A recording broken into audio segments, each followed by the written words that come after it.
Back on top, ready to rock. Welcome everybody back to BRPtv and the MRDR iRacing series. We are at the penultimate race of the season, race number 7. We are coming to you from the virtual Lanier Raceplex from Lanier, Georgia. Joe Donahue on the mics with you alongside my partner in crime, as always, Jonathan Howe, here for a 50-lap feature race at the MRDR Designs 50. Jonathan, welcome back to Lanier. Welcome back to the broadcast. It's nice to have you back and nice to be back on the grind here with only 2 races left in the championship. There's some stuff on the table. There's a good championship fight going on. I'm excited for tonight. I know this is a great racetrack. I'm sure you'd agree with that.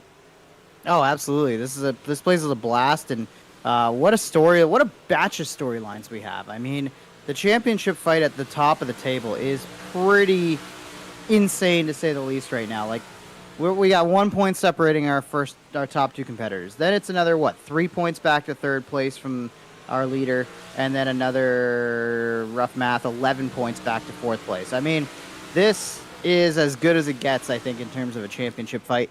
And you know, even with like sometimes we talk about, oh, maybe it's going to be settled, maybe everything's going to be squared away. I don't think there's any sort of outcome where one guy is going to walk away as a champion or a presumptive champion after tonight. I would agree with that 100%, Jonathan. I mean, Kenny Coe's definitely still in grasp. Technically, Gavin Isley, Matt Dritter, those guys are, but I think those guys are going to need a little bit of help. Now, elsewise, especially that top 3, only being separated by 3 points, I agree, I don't see a way where one of the 3 has a good night and maybe even including Kenny Coe, the other 3 guys don't. We're definitely going to bring a good championship battle into our next race, which is Oswego, but that's a week from now. Tonight, we got to focus on Lanier, and we got to focus on the shortest, smallest, baddest bullring of our schedule for the season. Jonathan, you've been alongside me for a couple of races from this track in the past with the BRP iRacing series. Now we're here with the MRDR iRacing series. I talked a little bit with Dean Meitzler and Matt Dritter before this race about what they anticipate with the racetrack. And I mean, I'm going to ask you, what do you expect out of a racetrack that's small like this, that kind of contains everybody and makes you run a little bit closer, run you in the track a little bit more maybe? See, I'm worried about chaos. If you're a mid-pack guy, tonight is not the night that you want to have a bad qualifying, have a bad heat. You need to start as close to the sharp end of the field as you can and avoid that. I feel like it's just going to be inevitable at some point with how tight this track is, how tricky it is, that there's going to be contact, there's going to be issues. I think there's going to be a lot of slide jobs midfield to make some moves happen. And I think you just want to be as far away from some of that stuff as you possibly can. Looking at the speed charts right now, no surprise. Kenny Coe at the top of the board. Brewer's right there as well. Plank. Harris with a pretty good run, but we've seen him have speed early in the night, and he just hasn't quite been able to put the finishes together. So in terms of a driver, I don't know if I've got a pick yet. I'm kind of waiting to see how the heat races shake out in terms of who is the favorite, so to speak, here tonight. Well, the past races we've seen from this racetrack, I remember, for the sake of the top of my brain, there is a really good race that I remember from, I think, 2 or 3 years ago where Matt DeRitter won. So I always look at him, and I know he won a year, and then the year after that he got second. So I know he's always a favorite. The guy on your screen is always a favorite. Brandon Plank, anytime he shows up, he's competitive. And in the past, we've seen other guys be really good here. I think Cody Higby's been pretty strong here in the past. I'm looking back at last year. Last year when we came to this racetrack, it was Cody Higby, and then Ryan Beagle was second. So, hey, maybe Ryan Beagle can even pull something off tonight, Jonathan.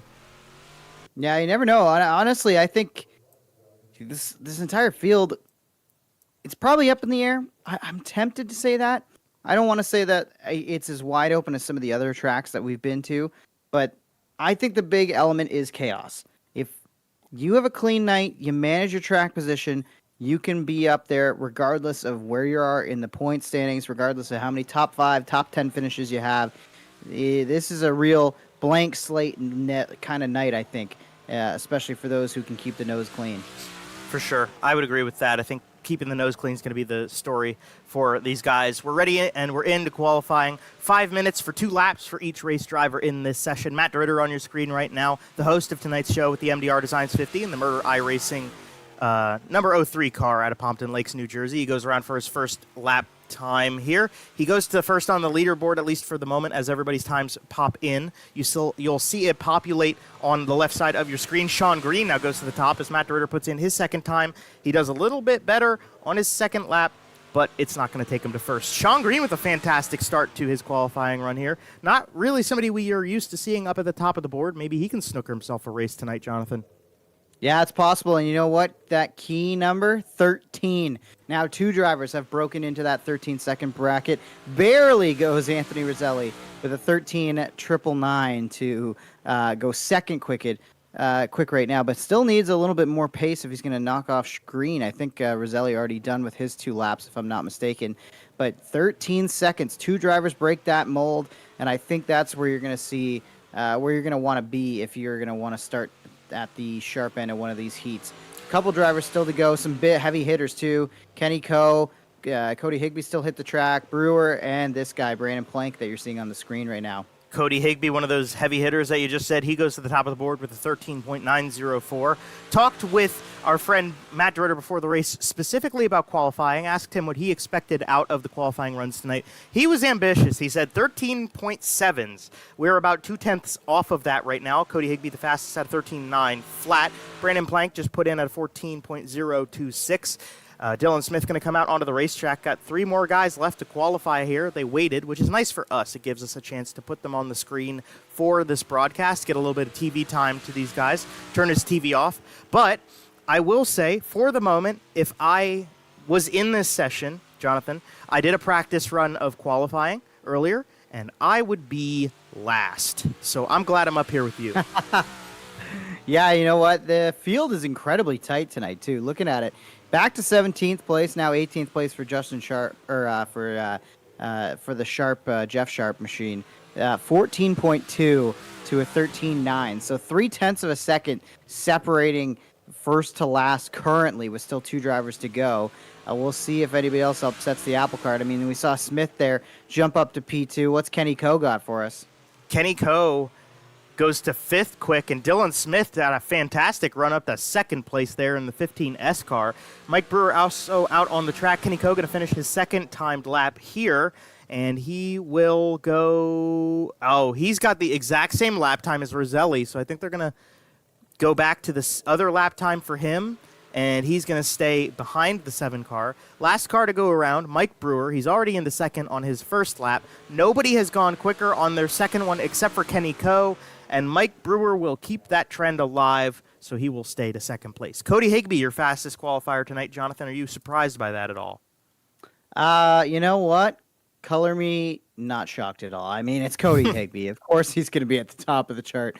But you know what? Maybe we should consider it a bit of a surprise. He hasn't been overly fast in some of the events that we've seen throughout the year in terms of qualifying, and I think it's been something he's kind of worked on or paid a little bit more attention to as he, pursues a championship in back-to-back seasons. Yep, he's looking for that, and he's been very strong lately. I always think Cody Higbee kind of comes out of the gates a little shy at the very beginning of the season, and then he comes into form.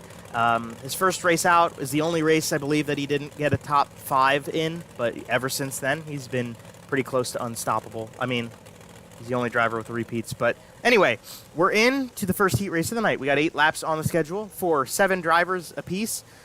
We will start with heat race number 1. Bringing to the line first is the 97 Handsome Devil Barbecue Iceless machine, driven by New York's Cody Higbee. To his outside, the yellow number 27 car is Haverhill, New Hampshire's Sean Green, representing River Meadow Campgrounds, Cadwell Logging, and Little Greens Cleaning. Starting on the inside of row number 2. Out of Pompton Lakes, New Jersey, you got Matt DeRitter in the 03 machine. To his outside, the Van Sickle Electric number 80, representing Pennsylvania, is Dominic Roselli. He's the Monticello, New York Roselli. There's 2 of them. Get them confused. But this guy, I can guarantee, is representing Douglasville in Pennsylvania. The Dirt Defender number 49 is Dean Meitzler, class favorite. Glenn Sharp, car number 99, will roll from 6th place on the outside of row number 3 out of Columbia, South Carolina. And on the final row, all on his lonesome dirt car, Dean out of North Syracuse, New York. That's Dean Reynolds. 7 drivers, 8 laps, 1 track, 3 heats. Let's go. Underway, Higbee looking for the slide up, can't do it.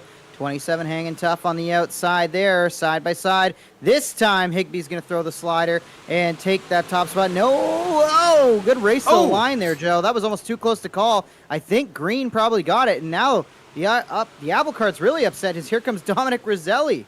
That little hip check in turn 1 from Sean Green did not help the 97. He is trying to bully his way back to the front. Dominic Roselli takes over the race lead by fortune. Matt DeRitter stayed to the inside of the racetrack.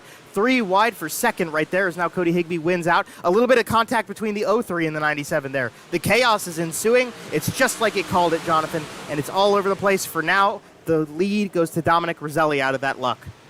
And I thought it was going to be at the mid-pack in come feature time. But we're already seeing at the top of the heats here, chaos. Multiple side-by-side battles already, and we've got 4 laps to go in this one. I think Roselli looks pretty comfortable here. Let's see. Where does Higbee going to launch an attack, Joe? I feel like maybe the inside line, you can maybe get enough bite to throw a slider, but maybe not. It might still be too tacky for something like that. Unfortunately, I think it's a little too tacky for that right now. Or even if it isn't, Matt DeRitter's going to hustle that 97 car and keep him honest. So unless something crazy happens, I don't think we're going to see Cody Higbee put anything really strong up for Roselli in this heat race. So coming to the white flag this time, I could be proven wrong, and Matt DeRitter's showing me there's a little bit of something in the track, but Dominic Roselli leads us past that white flag one more time around the track. Matt DeRitter's still trying to hustle Cody Higbee, Jonathan. Final corner here, and it looks like the 1, 2, 3 are going to finish that way. As they start that corner, they will end it. Roselli wins it over Higbee, DeRitter, and Green. Those 4 drivers will receive bonus points, and, of course, Dominic Roselli, I think that should lock up the pole for him, according to the way the heats work. So, big moment, a big move for Dominic Roselli to pick up a couple extra bonus points and get to start up front for a driver that's not too far out of the championship, but with 2 races to go, going to need a lot of help. And, well, I mean, he just helped himself there. Absolutely. And we roll into the second heat race now after that exciting start to the night. And we'll see if this group of 7 can be as exciting as the first. Rolling from the pole, he drives the number 39B, that's Mike Brewer, to the outside of him in the 7 Van Sickle electric car. This is the Pennsylvania Roselli. This is Anthony Roselli. On the inside of row number 2, car number 9, that's Brian Lawson out of Stanfordville, New York, Regency Home Inspections, Super Dirt Car Series and Venom Racing on the side. To his outside, the FTM Express, number 4, Full Throttle Motorsports, Super Dirt Car Series Swan Speed Shop out of Lyons, New York, Scott Rayom. Starting off on the inside of row number 3, Cody Harris in the 20 car. To his outside, going to be Gavin Isley in the Performance Automotive number 18 car. We're used to seeing him be a strong piece of this championship.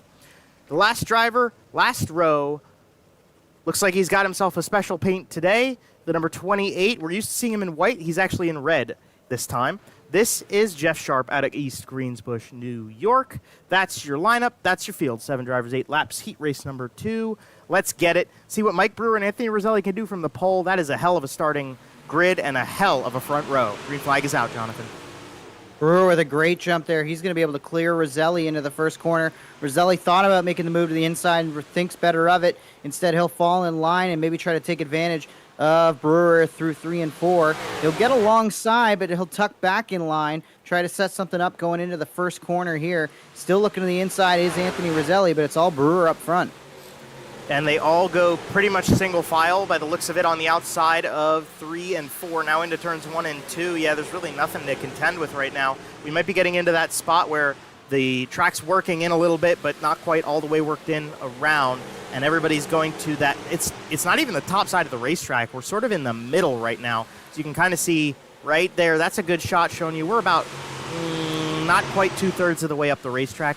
So it's not the top side, but it's the top side of what's available right now. Scott Rayom trying to use it to his advantage, and I heard a slow car. I think we got trouble. That's Brian Lawson had some issues with the 9 machine. He's all the way dropped back here. That's a shame for Lawson. Had a great qualifying run and started up towards the sharp end of the field, and now finds himself struggling with some pace and with some issues there. Now, looking at this outside, Joe, I don't think anybody's going to maybe run it in now during a heat, but do you expect these drivers to start creeping up there, thinking about it, and maybe testing it out once we get to our kind of burn-in session following heat racing? Absolutely, I do. I'm very much expecting that to be a part of the program tonight. Those guys are going to want to work up as much of the track as they can and give themselves as much opportunity as they can when that feature comes around. That 50 laps is going to make a difference. Mike Brewer in the lead right now. He comes past the stripe again. Scott Rayholm putting a nice battle on to show us what it's all about in third place, but up at the front to the finish line, the 39B. No trouble for him from Anthony Roselli since the start. Mike Brewer wins heat race number 2 over Anthony Roselli, Scott Rayholm, and Gavin Isley getting those bonus points. Jeff Sharp, Cody Harris, Brian Lawson round us out. And that is the second of 3. And the last one's going to come to you. Jonathan, are you expecting more of the same in this one, or do you think we're going to be able to work this track in a little bit more? I think it's going to be a little bit more of the same. I think, we saw on that first heat race, lots of battling right at the front, right at the start of the event. And I think that was them taking advantage of the track. But you can see it now. There's already some black developing into the surface. A lot of wear already. We'll see what this heat has to offer and who's going to be bold enough to get up in that fresh clay and really start to turn it loose. We'll have to see. I wonder if some of these guys up at the front here maybe are those sort of trailblazers who start creeping a little bit. So the final heat race of the night, only 6 drivers in this one. Starting from the pole, he's lately been very good in qualifying out of Pine Bush, New York. Tad Excavation, Nelson's Bar, Higfab Chassis, that's the 15S of Dylan Smith. To his outside, the 22C of Kenny Coe is a race winner so far this season. Another race winner so far this season. Traditional Lacrosse Dig Race Products on the side of the 77X out of New York is Brandon Plank. And to his outside, driving the 84RK, the big dog out of Canada, the Auckland Insurance APC Auto Parts machine is Ryan Beagle. On the inside of the third row, the Slight Electrical number 2 is Alan Slight. And alongside him, in the unsponsored blank number 57, is Dan Smith. So we got the 6 lined up, ready to go. Final heat race of the night, Dylan Smith under control. We'll see if he can hold down Kenny Coe. He does not look like he can hold down Kenny Coe, Jonathan. I think that 22C's got him pretty much made, at least in a turn number 1. Maybe he can hold up a challenge in 3 and 4. Yeah, we'll see here if he can slide up in front and clear Coe. I don't think he's going to be able to do it. Kenny around the outside will lead that opening lap, and that outside starting to show that you can get some great drive off. And until that's burned in, I don't really think we're going to see that change right away. I saw the big dog kind of in his warm-up session start to feel out some of that high line stuff, and here he comes now, the big dog moving up to the top side of the racetrack. That's the 84 Auckland Insurance ride for Ryan Beagle. Ryan Beagle looks like, he got the better of Brandon Plank. That must show something, because that's hard to do, to pass that 77X car. So he's looking to get around Dylan Smith now as well and move into second place. Kenny Coe leading the way. We've definitely shown that the top side is the optimal starting place. That will be good to know later in this session as we get to the 50-lap main event. But for the time being, Kenny Coe searched a little bit there. You saw him dip down a little bit on turn number 1. Ryan Beagle might be able to take advantage. He's got to go look at the bottom side to see if he can make a pass. And he got close to it. 3 laps to go at the line. He's going to look again, Jonathan. I'll see if he can make it work. I don't know about that bottom side. You just don't get the drive off that you need. And then you open yourself up to, now you're seeing Smith try to hang on the outside quarter panel of the big dog, and he might steal second spot back, and he does, going into the corner here with 2 laps to go. About a lap and a half down the back stretch. Ryan Beagle side by side with Dylan Smith. Kenny Coe, he got that one pass in that he needed, and he's lucky that Ryan Beagle and Dylan Smith are racing each other. Otherwise, I think they would have grabbed him a little bit easier. Coming down the backstretch this time, the 22C. Kenny Coe leads up to the top side of the racetrack. We're definitely working it in, but we're not quite there yet. Kenny Coe, heat race number 3 winner over Dylan Smith, Ryan Beagle, and Brandon Plank, with Dan Smith and Alan Slight coming to the line behind him. That is your final group of heat races for the feature tonight. We'll have to wait and see if we skip the consi. We do not. All right. So even though we have 20, we will do a consolation. Nobody's going home. We're just setting the grid. We're setting the starting spots for our feature and a 10-lap B main is on the cards to do so. We'll run through the starting lineup quickly. We're starting on pole. Dean Meitzler in the Dirt Defender 49. Jeff Sharp, too, is outside. Got to get used to that red 28. Dan Smith going to start third in this one in the 57 car, and to his outside will be dirt car Dean Reynolds. Starting in fifth is Cody Harris in the number 20 machine. To his outside, Slate Electrical, Alan Slight. Inside row, or scheduled at least to go inside row number 4, is Glenn Sharp, but you can see he is on the pit lane. He's going to have to either do a pit lane start or just settle to start last. And Brian Lawson in car number 9 will take the final starting position in the Constellation. So this Constellation, Jonathan, is going to help us work in the track a little bit more. And maybe that's why we're running it here, is just because they want to see it get worked in a bit more before we get to the feature.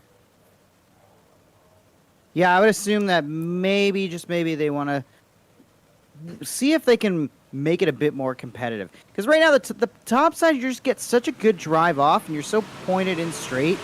I think it just makes sense that any extra laps that we can run around this place to maybe wear out some of that top end side of things, that would help. And it kind of seems like maybe it worked, as right now Meitzler hanging pretty tough on the low side of the racetrack. I say great reference, by the way, to New Kids on the Block, Hanging Tough. That's a great song. He tried. Dean did. He's now fallen into the grasp of the other Dean in this series, but he did put up a fight for about a lap, so it's showing its capabilities. It's not quite there yet, as per what Jonathan said. An easy lead for Jeff Sharp. Maybe losing that skin of paint is helping that 28 go a little bit faster right now. He leads the two Deans, Dan Smith into fourth and Alan Slight into fifth.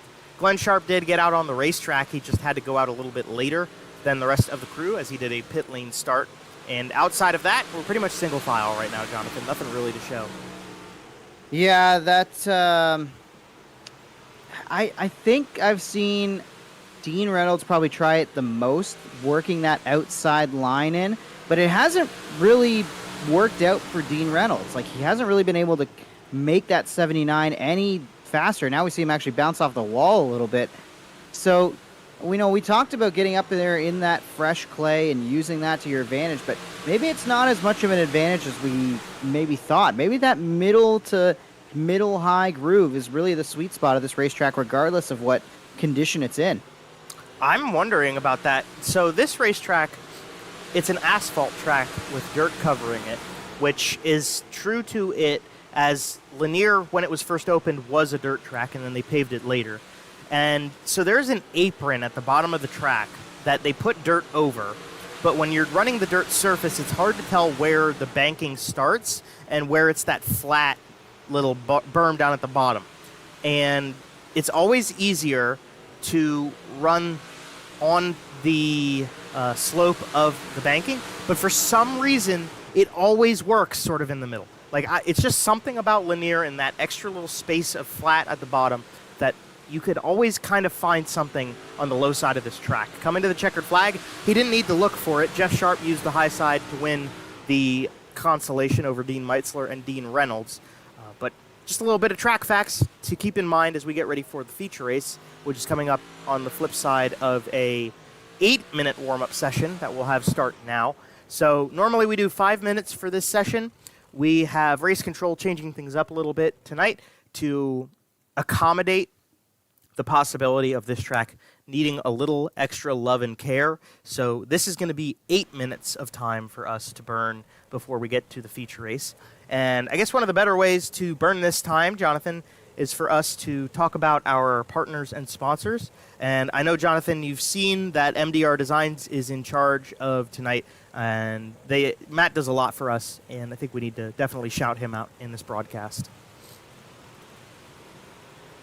Yeah, Matt does such a great job with logos. He's somebody that I've talked to about, designing stuff in the past for different podcasts and different stuff that I work with, and just in general, that I know that this series is happening because of Matt and his commitment to this league and wanting to reboot it. And I know that, race season kind of around the corner for some, but still far away for some of us north of the border. So if Matt wants to run another season over the winter, I would be happy to come back and do this whole MRDR iRacing series over again, as long as Matt and yourself, Joe, are involved. But just so it's so crazy how much work and how much talent it takes to do a good logo and to do good graphic design. Like I've even just tried to like make like little memes and stuff for my band in the past, and every time I look at it, I'm like, why doesn't it look like Matt's stuff? I'm like, this doesn't feel right. So just go with Matt and go ahead and do the whole graphics thing with somebody who knows their stuff. And I know there's a lot of push for things like AI and different art these days, but you're never going to be as satisfied and you're never going to be as happy as when you work with somebody who's talented and who gets you and who can do great work. And Matt Ritter is exactly that. 100%. Matt does a shit ton of really good work for this series, especially. I've worked beside of him to get the graphics for the streams. I've seen him make cars, the paints on the track, like the one right here, this slight electrical car. I've seen him prepare business logos. I've seen him work on branding and work on like not even just the image itself, but like the individual branding that goes into a logo. So while we also have to shout out the Southern Ontario Dirt Show, Creative Turnings, 47 Technology, and Murder Graphics, MDR Designs, for sure tonight we got to give them a big spotlight. So they are presenting tonight's show as stated by the Murder Designs 50 for the race itself. Whether you're starting out or you need a full rebrand, MDR Designs has you covered. You can go check out what Matt does on the Facebook page, MDR Designs. You can go to mdrdesignsllc.com and see all of the services that he offers there. Goes between the logos we've been talking about, the branding, the websites, consultations for all your branding, and plenty more. You can reach out to him through any of his social media. Just look up at MDR Designs, and you can find it all right there. He's affiliated with Murder Graphics, which is another big partner of this series, doing sponsorship and car logos and cars that crash into each other here on your screen. We've got Creative Turnings alongside of us. Dan up in Connecticut with his lathe work, his homemade lathe work. BRPtv, that's us. 47 Technology with 3D printing. Southern Ontario Dirt Show, keeping you up to date, podcasting to you all the information you need in the racing world. Comes all together in a nice little box with a bow on top. That's us here with the MRDR iRacing series. And that's the sponsor reads. That's partners for tonight. And we can take a look at our timing board as we are still rolling in this warm-up session. And at the top, none other than Kenny Coe in the 22C, Jonathan. Yeah, you know what? This is a good sign for Kenny, who's got, I don't want to say like a lot of ground to make up, but considering the top three drivers are separated by just 3 points, and Kenny's sitting back there 11 points back, he's got a bit of distance to make up, but if he can start at the sharp end of the field, which he's going to do, and lead and get out front, keep it clean, get the win, maybe, just maybe. We also have seen where Kenny was leading and found himself in some contact this year, and I don't want to say it's full-on ruined his night, but definitely affected the amount of points that he could collect. So Kenny Coe, probably the driver to watch right now. You know, I was saying, Joe, I wanted to see how warm-up was going to go and all that sort of stuff. I think Kenny might be the driver I'm watching the closest tonight. I definitely think this car is one to watch. He's kind of got a little bit of a chip on his shoulder because the one really bad night he's had this season so far was the result of a issue with his computer. So technical difficulties are really the only reason that Kenny Coe isn't your championship leader right now. And that 22C car, he knows he has to perform right now. He's got to really step up to keep himself realistically in the hunt for that championship just because of how good Cody Higbee and Mike Brewer are. But, you know, he could do it, and he could certainly do it here tonight. He's so far fastest in warm-up. He wants to get as many points out of it as he can, doing well in his heat race. I would agree with you. I think this is going to be a guy definitely to watch. But, man, you can't keep... You know, you only got two eyes. If you're going to keep one eye on Kenny Coe, I think you got to keep the other eye on Cody Higbee, Jonathan. I think this is a guy to watch. He's always super strong, super consistent, and he's already shown it tonight by getting heat race win. Yeah, you know what? I also think he might be a little bit vulnerable, though. You know, I don't know. It's not going to be a surprise if he's up at the front, but we've seen where drivers maybe expose themselves a little bit early on, and I don't want to say that Cody's going to be someone who could be taken advantage of on a restart, because he's pretty good at the restart game himself. But if you are lining up, if you're an Anthony Roselli, if you're a Dominic Roselli, if you're a Matt DeRitter, if you're anybody and you're lining up behind that 97 car, if there's anybody you're going to try to make a bold move on because you know you have to get by that guy, it's going to be the 97. For sure. And you'll have to excuse me as he just gives a chrome horn to Matt DeRitter. You'll have to excuse me. He was the fast qualifier. He ended up second place in his heat race. But yeah, I was going to call you on that, Joe, but then I was also like, I don't have the actual results in front of me, so maybe I'm mixing that up. Yeah, no, because we saw him. He got, not taken advantage of, but he got used up a little bit. There was a little bit of contact.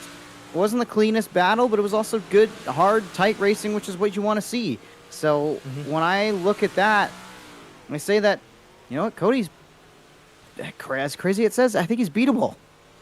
I don't totally disagree with you. Cody Harris giving us a nice show here on the backstretch, but I don't completely disagree with you. This championship season has been a little bit different than other ones, especially last year. Boy, howdy, Cody Higbee had that shit locked up. He had the car figured out last year. And this year, he hasn't quite shown the dominance that we've come accustomed to seeing out of him. Now, don't get me wrong. He has done exceptionally well this season already. He's got himself a couple heat race wins. He's got himself wins in the feature races. That would be 2, of which Cedar Lake and Knoxville last week. And tonight was his first time as fast qualifier. We'll see if that translates forward for him. But we'll see in a couple seconds, because warm-up time is over, and it's time for the feature race here from Lanier. We'll get to the starting lineup. 20 drivers in 10 rows coming to you as they grid up for the 50-lap feature race. Starting from the pole, representing Monticello, New York, in the Van Sickle Electric Cactus Fabrication, Patrick Reiser Driving School, number 80. As D rows, Dominic Roselli. To his outside is going to be car number 39B. That's Mike Brewer. Starting on the inside of row number 2, could be your championship leader, but is not quite. Kenny Coe will go from third on the inside of Cody Higbee, who is a strong championship contender as well, in the Iceless and Handsome Devil Barbecue number 97. Starting on the inside of row number 3 is the other Roselli brother. This one out of Pennsylvania, Van Sickle Electric on the side for the Ice Chip, A Rose Anthony Roselli. And Dylan Smith, who had a great start to his night, we'll look to see if he can translate it forward in the 15S, will go from 6th. New Jersey's own, out of the 03 car, Matt DeRitter will go from the inside of row number 4, starting 8th place in the 4 car, the FTM Express of Scott Rayom. Starting on the inside of row number 5, the Ackland Insurance RK Automotive number 84 RK is Ryan Beagle, the big dog, and to his outside will be the yellow number 27 out of Haverhill, New Hampshire. That's Sean Green. Starting 11th, the Performance Automotive, number 18 of Gavin Isley. To his outside, the traditional lacrosse 77X is Brandon Plank. 13th for Jeff Sharp in the red, number 28 tonight. He's got Dean Meitzler in 14th starting position to his outside. 15th for Dean Reynolds, 16th for Dan Smith. Alan Slight in 17th, 18th for Brian Lawson, 19th for Cody Harris, and 20th is Glenn Sharp in the 99. That's your field. 50 laps, getting ready to go into the hands of Dominic Roselli. Wait for the green flag to come out, and there it goes. We're green flag racing here from Lanier, and Dominic Roselli with a fantastic start. Gets all the way out on his lonesome, but here comes Kenny Coe, Jonathan. Down into 3 and 4. They're racing side by side for the lead. Into the front stretch they come with Coe nosing ahead of that 80 car of Dominic Roselli. And now look at Brewer making it almost 3 wide for the lead. Now there's a battle on for the second spot, Joe. Brewer down low. I'm really surprised at how many cars are down low right now. I would not have expected to see them all jump down low. We saw how much better the top side was for the time being in those heat races and even in the warm-up. But now it's bottom feeding time. There's a lot of guys who are really good at that. Look out. We got some contact going on back here, and we got ourselves a mess. There's the chaos, And Oh, and it's Beagle. that's going to be a Beagle caution. right across. Yeah, he got spun from the outside across the field, and there was nowhere to go for a lot of drivers, including that number 9 of Lawson. We'll get a full replay of this, but Joe, that started probably 3, 4, 5 cars in front of Ryan Beagle, I think.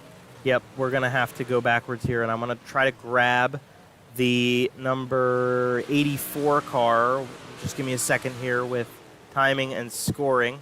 Let's find him on the track.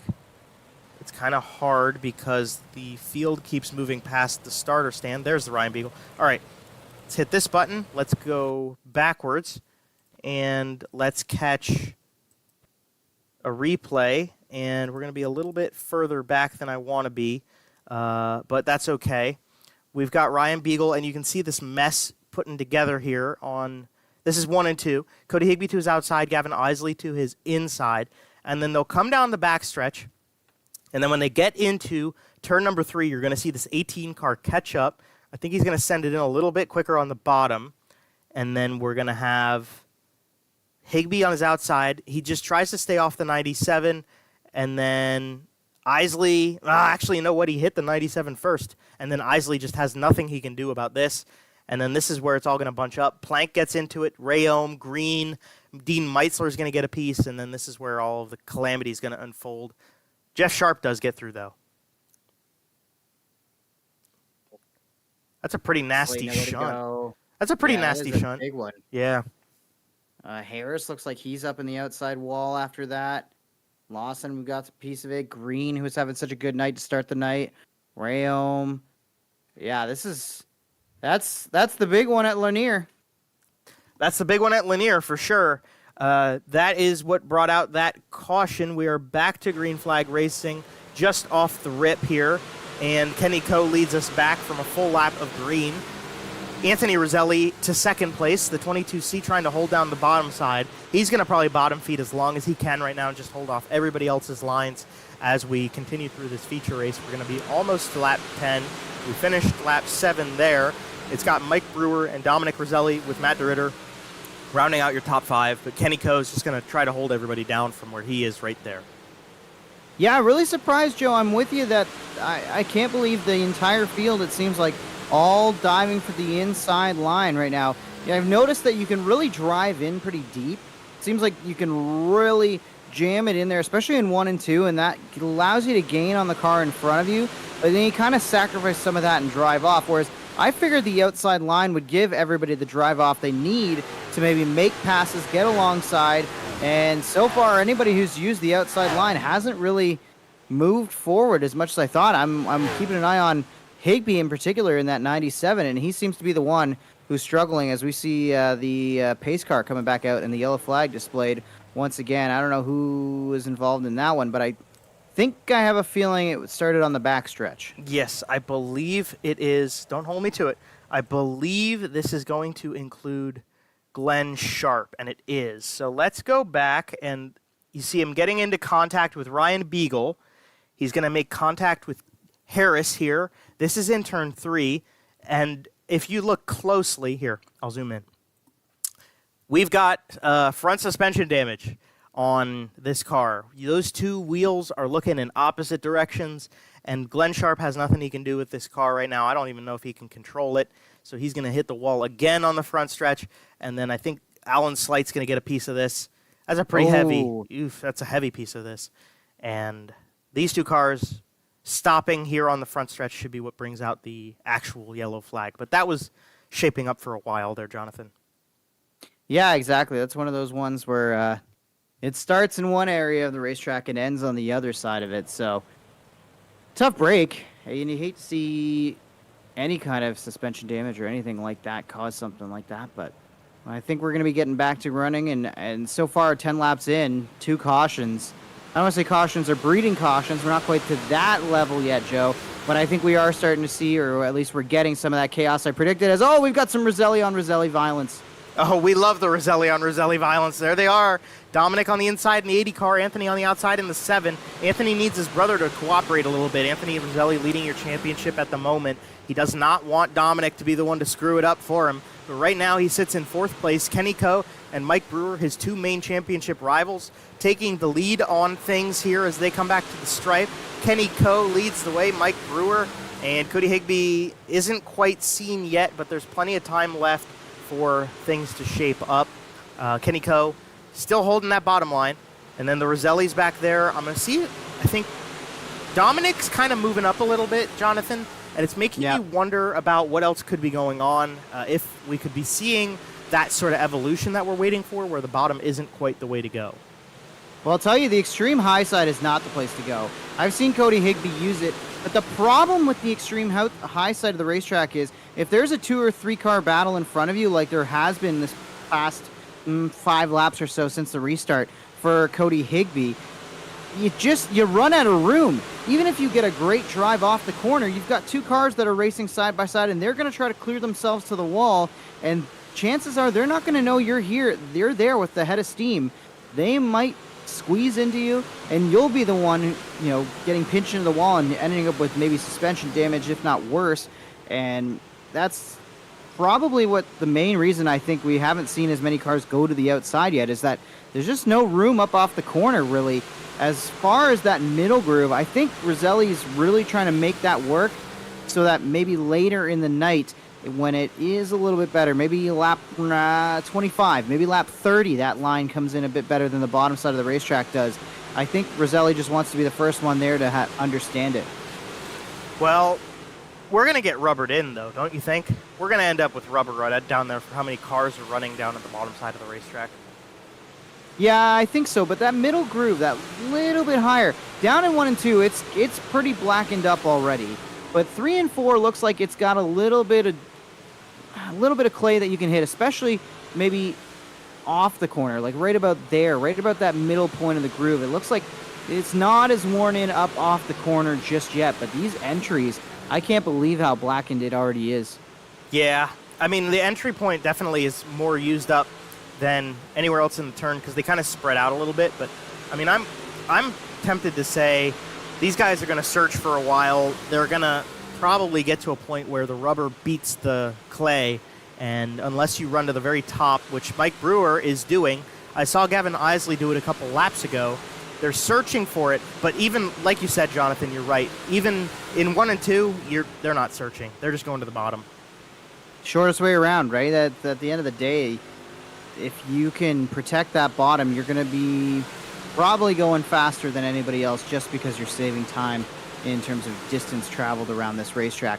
But I am liking what Brewer's doing in terms of going to the high side. Of course, this time he's going to go to the bottom side, but he's been getting a great drive off the corner, and that kind of gave him a little bit of a comfortable margin behind him compared to Dominic Roselli, who, now that we've seen Brewer go back to the bottom side, or maybe that middle groove, Roselli's actually been able to close that battle back in, and you'll see Roselli drift all the way up and see if he can find some fresh stuff and get a run off. But now he's got to look in the mirror, because here comes Roselli number 2. That's Anthony Roselli, our championship leader. And how about Matt DeRitter having a good night on sponsor night? He is having a good night. He's just kind of riding in tow with the Rosellis right now, but definitely a strong run for him right now. Gavin Isley, there's a wheel on the middle of the racetrack. Somebody must have lost that. Yep. We're still green, but somebody might have got into contact. Gavin Isley was searching around. I saw him out of the corner of my eye a little while ago. He has held down a very secured 6th place for a couple laps. I'm wondering if that is an evolution of that move he made or what.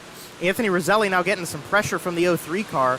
It looks like he got throttled around. It looks like Matt DeRitter went around the outside of that 7 car.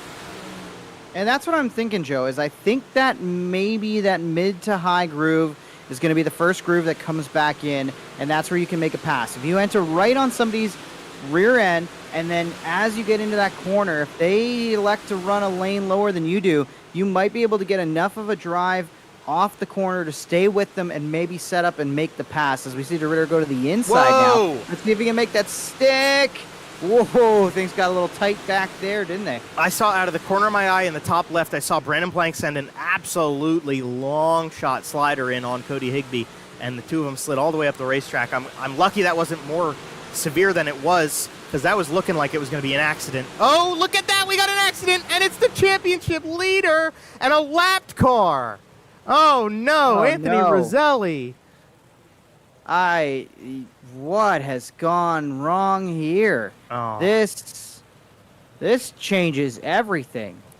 That's terrible. That's a shame for Anthony Roselli. Let's go back. Let's see what happens. All right. So Glenn... So you got the lap car on the outside of Glenn Sharp. Yep. Go ahead, Jonathan. Take us through it. I think this is what I'm talking about. Is that outside... Ooh. Clips that outside kind of gap right at the flag stand. And rips the right front wheel off and nowhere for Anthony to go. But that's what I was talking about, Joe. If you are running that extreme outside line, you're going to carry speed and you're going to be forced to lift, especially if those bottom two drivers don't know you're there. We're going to see it right from Anthony Roselli's view here. You can see Dominic Roselli. He's getting ready to wash up the racetrack. He runs out of room. DeRitter runs out of room and nowhere for Roselli to go. I bet you Matt DeRitter probably didn't even realize that he was 3 wide and that while he was pushing up, and he probably figured that Dominic Roselli had more room to give before DeRitter moved up there. So tough break for Anthony Roselli. I don't know how much damage there is to that race car, how much he's going to be able to continue on, and how much difference, how much he's going to be able to make up here at the end of the race. But we've got, 18 laps to go. Going to be a fun 18 laps to watch Anthony Roselli as the green flag is back in the air. Kenny Coe out front, Dominic Roselli, Brewer there as well. Let's see if anybody else finds their way into trouble amongst these front runners. Oh, that really helps everybody else around Roselli for the championship hunt.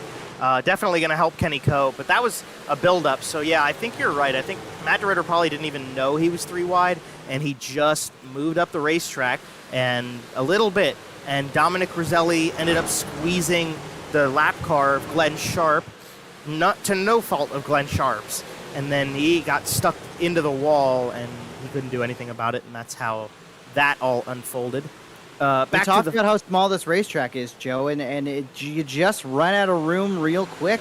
It seems like it's such a wide surface, and it is, but the way you run this place and the way you've got to drive it, the way you've got to attack the corners, you really run out of room real quick, especially on corner exit. Yes, sir. Oh, no. Look who's into the top 5. Here he comes, Cody Higby to the inside of Dominic Roselli. He's been making up a lot of time since that restart, taking advantage of Anthony Roselli, that is moving out of the top 5 due to that incident.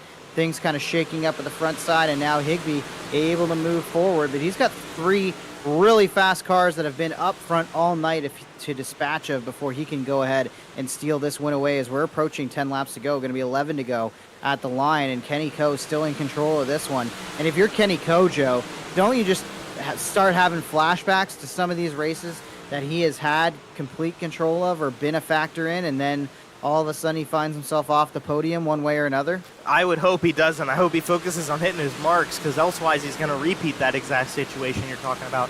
But I'd feel pretty okay if I was Kenny Coe right now. I know anything can happen, but you know what? I'm going to change my mind. I'm going to start getting a little nervous if I'm Kenny Coe. Look at Mike Brewer up at the top of the racetrack. He is holding tight up there. He's hanging tough, as we say with New Kids on the Block there. Kenny Coe definitely, I don't know if he's got a mirror on or if he can hear that 39B, but it's worth some concern now that Mike Brewer's able to do what he's doing up top. We've still got a really great battle going on for 3rd place. Now, Matt DeRitter even poking his nose into this one with Dominic Roselli and Cody Higby.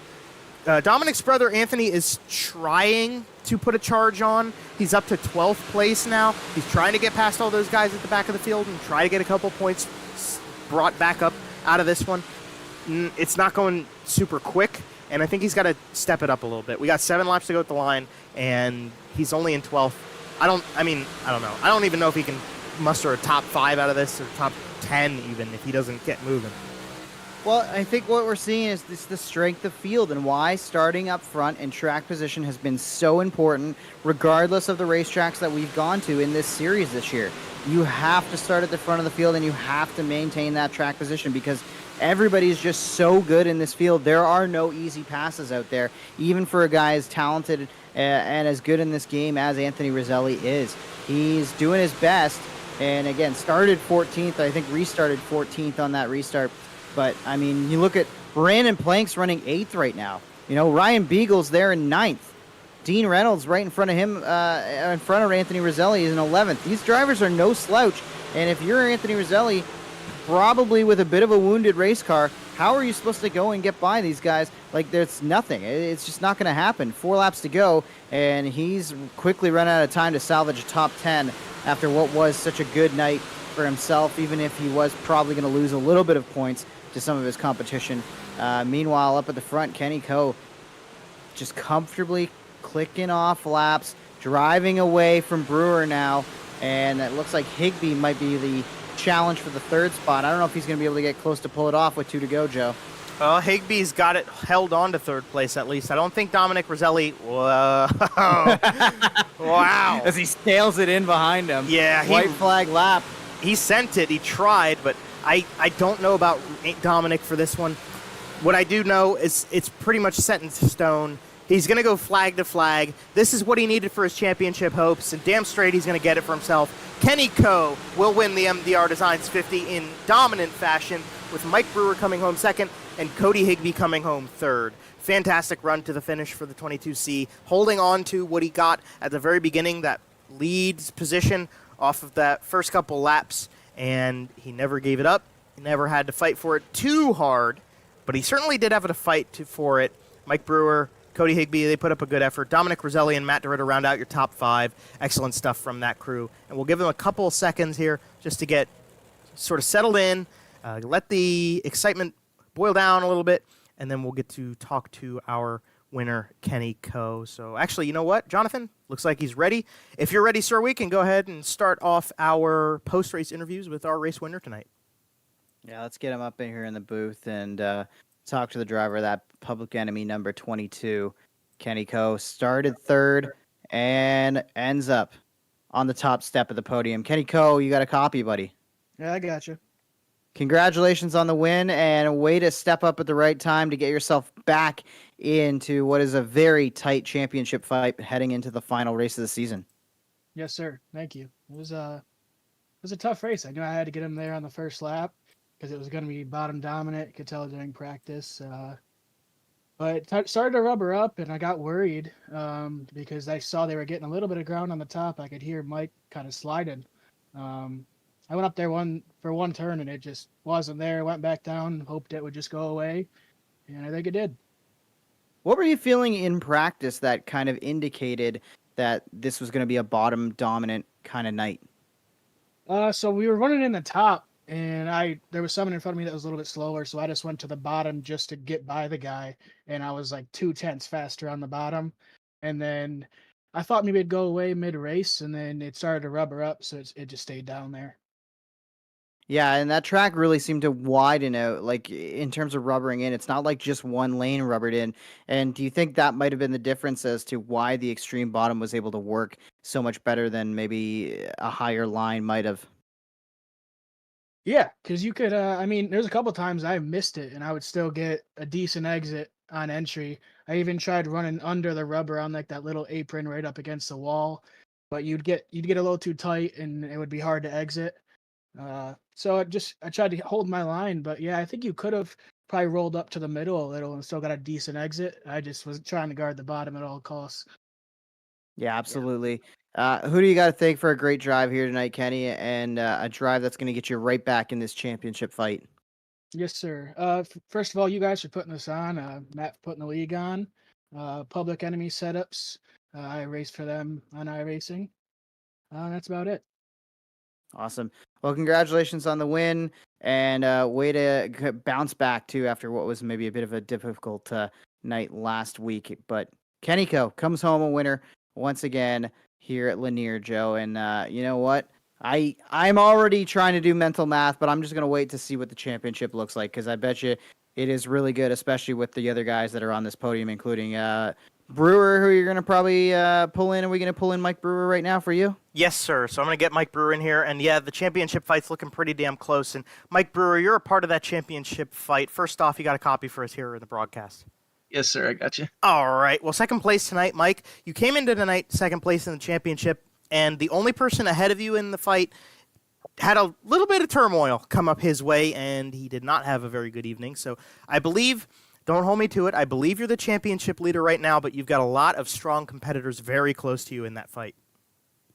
Oh man, I tell you, any one of these guys, it's tough. It's tough racing.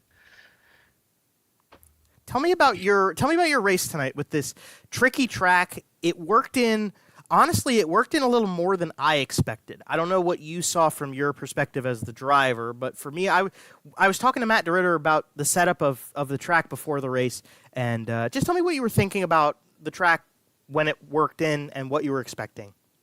Well, in warm-ups there, running in the top like that, we could just feel it go away. So I was a little nervous starting on the outside for the feature. I knew it was going to be locked down to the bottom. And it was. I don't know if there was any passing or anything in the back there, but I can't remember what lap it was. I was like, I got to try something. So I went up to the top and I got a heck of a run out of 4. I said, well, maybe the bottom's gone and the top is a little bit better. So top and 3 and 4 was definitely fast. 1 and 2, there was nothing to really get a hold of over there. But I really thought that I was going to pass Kenny there on the top there. But good race to him. Definitely. And can you just kind of talk me through a little bit the end of the race there? Because like you just said, you were searching around a little bit and you just started trying stuff. Did you feel like there was anything left in the top? Did you think it came down to the top just didn't have what it took to get to the bottom? Or was it capable at least? Out of 4, there was still a little bit to get a hold of. That last restart, I lost it. The 2 restarts, the second to the last restart, there was definitely something up top. But that last restart, I was just barely holding on up there. It was pretty sketchy. So definitely the bottom was the place to be. Well, that's kind of explains why Kenny Co stayed down there for the entirety of the feature. But nonetheless, hey, you did a good job getting something out of it, Mike. Who do you have to thank and shout out here on the broadcast for your second place? I got to thank you guys over there, MRDR, BRPtv, first of all, giving us a place to race and giving everybody out there watching a race to watch and really good racing. So hats off to you guys for putting this on and really appreciate it. Our real life sponsors, my brother drives the car, everybody knows that, but Kubota and Marshall Machinery and Darrow Catering, they help us out a ton with the real stuff. So my wife for letting me do this, I told her it was either this or the real thing, and she goes, you can get the simulator. So Very nice, Mike. Well, congratulations on the second place tonight. You got one more week to hold on to things for the championship. Good luck, and we'll see you on the flip side of these 7 days. Yes, sir. We appreciate it. Looking forward to that. As are we. Thank you, Mike. And that is your second place finisher, Mike Brewer. And we're going to hand the microphone back over to the guy who really should be holding it instead of myself. Jonathan Howe, you've got Cody Higbee for third place. And a hard-fought third place at that. Cody Higbee, you were kind of all over the place, including as low as 10th in this one, buddy. But you battle back to be on the podium. Yeah, that was a little scary in the beginning there.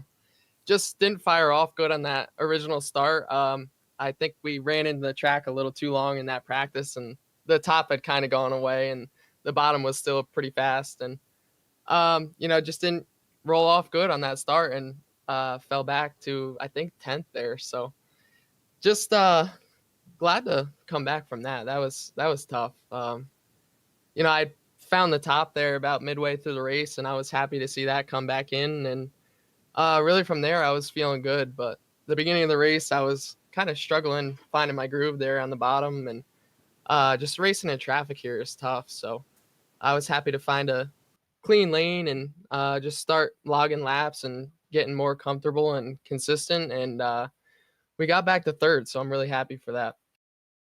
Got to be happy with that. You mentioned how tough it is in traffic. When you're towards the back half of the top 10 like you were, how are you making passes? How did you find the ability to fight back through? Was it the bottom side? Was it the top side? Where did you go, and what did you feel in your race car that you had confidence you could get back up there? Yeah, I actually dropped in line there when I was 10th, and I was running behind them guys, and I was just following. And I'd seen Brewer go up there, and he looked pretty good in 3 and 4. So I was like, you know what, I'm gonna try it. And as soon as I tried it, it was right there, and just started carrying my momentum up there. And yeah, like I said, just started logging clean laps, and everybody was kind of jammed up on the bottom, and I was able to just have a clean lane up there. And this place is super tricky. The front stretch kind of comes out at you, and I knew it was pretty pivotal to stay away from that. And I was happy to just brush it 1 or 2 times and not clobber it. Certainly that was the case. Well, great drive. A third place here tonight after what could have been a disastrous night, and you're definitely going to be a factor going into the final night with the points championship on the line and a chance to defend the title. Cody, who do you got to thank for a great drive tonight? Yeah, I'm looking forward to Oswego. I haven't really run a lot of laps there yet, but we'll get 75 more here next Monday, and that'll be really fun. But I just want to thank you guys for putting this on. Thank everybody for watching, and shout out to the Plank family. They just welcomed their newborn last week, so I'm really pumped for them. And I had a lot of fun racing with Brandon tonight too. We ran quite a few laps together there. There he is, Cody Higbee, your third place driver here tonight, Joe.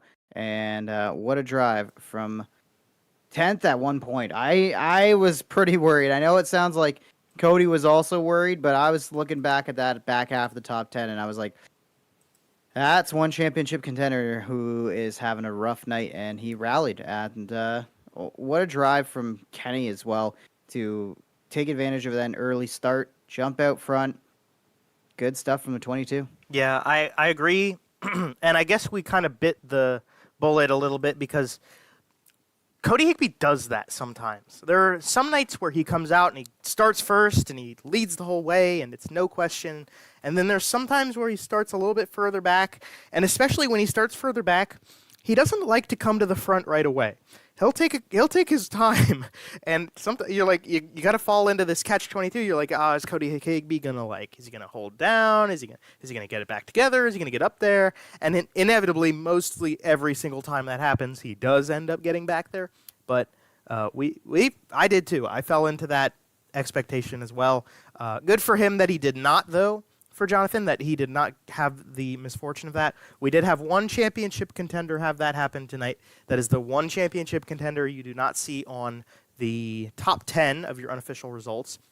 So we talked to Kenny Coe, Mike Brewer, and Cody Higbee. That's your top 3. Dominic Roselli 4th, Matt DeRitter 5th. They round out the top 5. Gavin Isley with a pretty solid night. Dylan Smith, pretty solid as well. 7th place for him is nothing too shabby. Brandon Plank, congratulations. I didn't know that until Cody called it out, but congratulations to the Plank family on introducing a new child to our planet. We got Ryan Beagle and Dan Smith rounding out your top 10. Then you fall back to 11th. That's Dean Reynolds. Anthony Roselli came into the race as the championship leader. Definitely is not anymore. He will go 12th. Then you got Dean Meisler, Sean Green, Cody Harris, Brian Lawson, Jeff Sharp, Glenn Sharp, Alan Slight, Scott Rayom. Unfortunately, it looks like I know Rayom, Slight, and Glenn Sharp didn't finish. I think it's safe to say Jeff Sharp didn't either, but we got 16 to the line. 2 of them were a lap down out of 20, and that is the unofficial results of what happened here tonight at Lanier. Jonathan, do you have any final thoughts? What we saw from Lanier tonight as a track, what we saw from the drivers, what we're expecting for Oswego next week. It is the championship. It's the finale. Any thoughts on that matter as well? You know what? A little bit of a chaotic night. There was definitely maybe less chaos than I thought we'd get. There was a lot of green flag racing, a lot of great passing. We saw some comers and goers throughout the night in terms of total speed overall. And at the end of the day, we've got one heck of a championship battle, which is always exciting. And you know what? It makes this whole season worthwhile. You know, you want to have a tight battle going into the last week, and that's exactly what we got. We don't have the official scoring yet in terms of points and how that's all going to shake down. but we will definitely be looking at a battle where there's probably 3, maybe 4 drivers all within, I'm going to say, 10 points or less of each other. Yeah. Yeah, I'd agree with that. I agree. I'm surprised that we didn't have more chaos at the end of the race.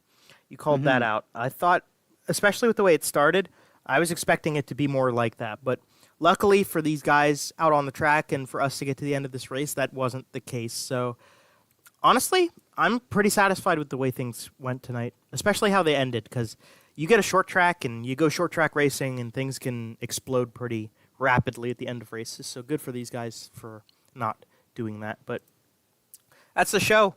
That's the MDR Designs 50 from Lanier. Hope everybody on BRP TV enjoyed the broadcast. Always a pleasure to bring it to you on behalf of Murder Graphics, MDR Designs, the Southern Ontario Dirt Show, BRP TV, Creative Turnings, 47 Technology, Slight Electrical, all of the partners with the teams, the drivers out on track, Jonathan Howe, alongside myself, Joe Donahue.